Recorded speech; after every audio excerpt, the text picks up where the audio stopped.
Alright folks, Colin Bunyan here. Welcome to one of my recipes.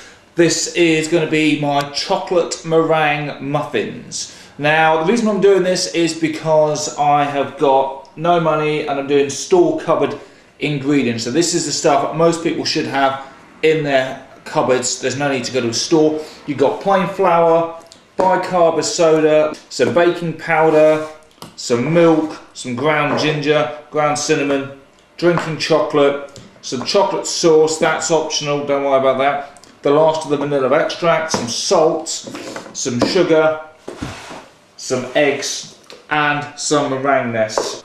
Let's begin. Okay, now I'm going to start off with 6 ounces of plain flour. I'm going to have 2 ounces of drinking chocolate. Cocoa is preferred, but if you don't have that, drinking chocolate will suffice. Half a teaspoon of bicarb soda and a full teaspoon of baking powder. I'm also going to add 4 ounces of sugar. Now again, brown is best, but this is store cupboard ingredient, so we can't be too choosy. Sprinkle in some cinnamon, just a pinch of ginger, not much. That's the dry ingredients together. Give that a good light whisk, just to aerate it, make sure the chocolate hasn't settled into any lumps and you don't get any pools of bicarb or baking powder. That is what it should look like. I've emptied out some meringue, the pot for the meringue shells. Now what I've got is some semi-skimmed milk. I want 250 ml of semi-skimmed milk. I also want 100 ml of vegetable oil. I also want 1 egg.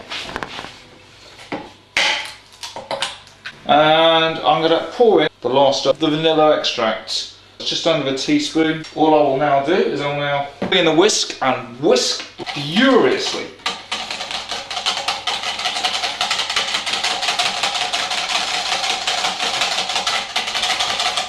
There is some debate in social circles as to whether to put the sugar in the dry or the liquid. If you put the sugar in the liquid, it dissolves quicker, but the dry, you end up with a bit more flavour. That's what it should look like: light, foamy, custard coloured. If you have full fat milk, use that by all means. What you do is you then take the liquid and the solids and whisk in order to get this sorted out. So a nice smooth batter. To further accentuate the chocolate, I'm going to grab a little bit of salt. Salt's been added. I'm also going to add some chocolate sauce, about half a cup. Give that a whisk in there like so. Now for the not so secret ingredients, meringue shells. I've got 10 of them left. I want to keep some large lumps here.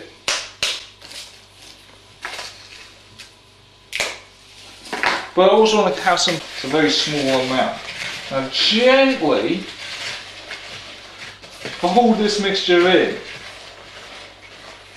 And you should end up with something that looks... That is the consistency. Now admittedly it probably doesn't look too appetizing, but I'm going to serve this up into muffin trays and bake this in the oven at 170 degrees centigrade, gas mark 5 for 25 minutes. And then you will see the results. And so there we have it. 18 of these meringue muffins, and as you can see here, they are wonderful. Look at that one. Beautifully full of meringue bits. Light, crispy. I'm going to have one now with a cup of coffee. I've been, and indeed still am, Colin Bunyan. Good night.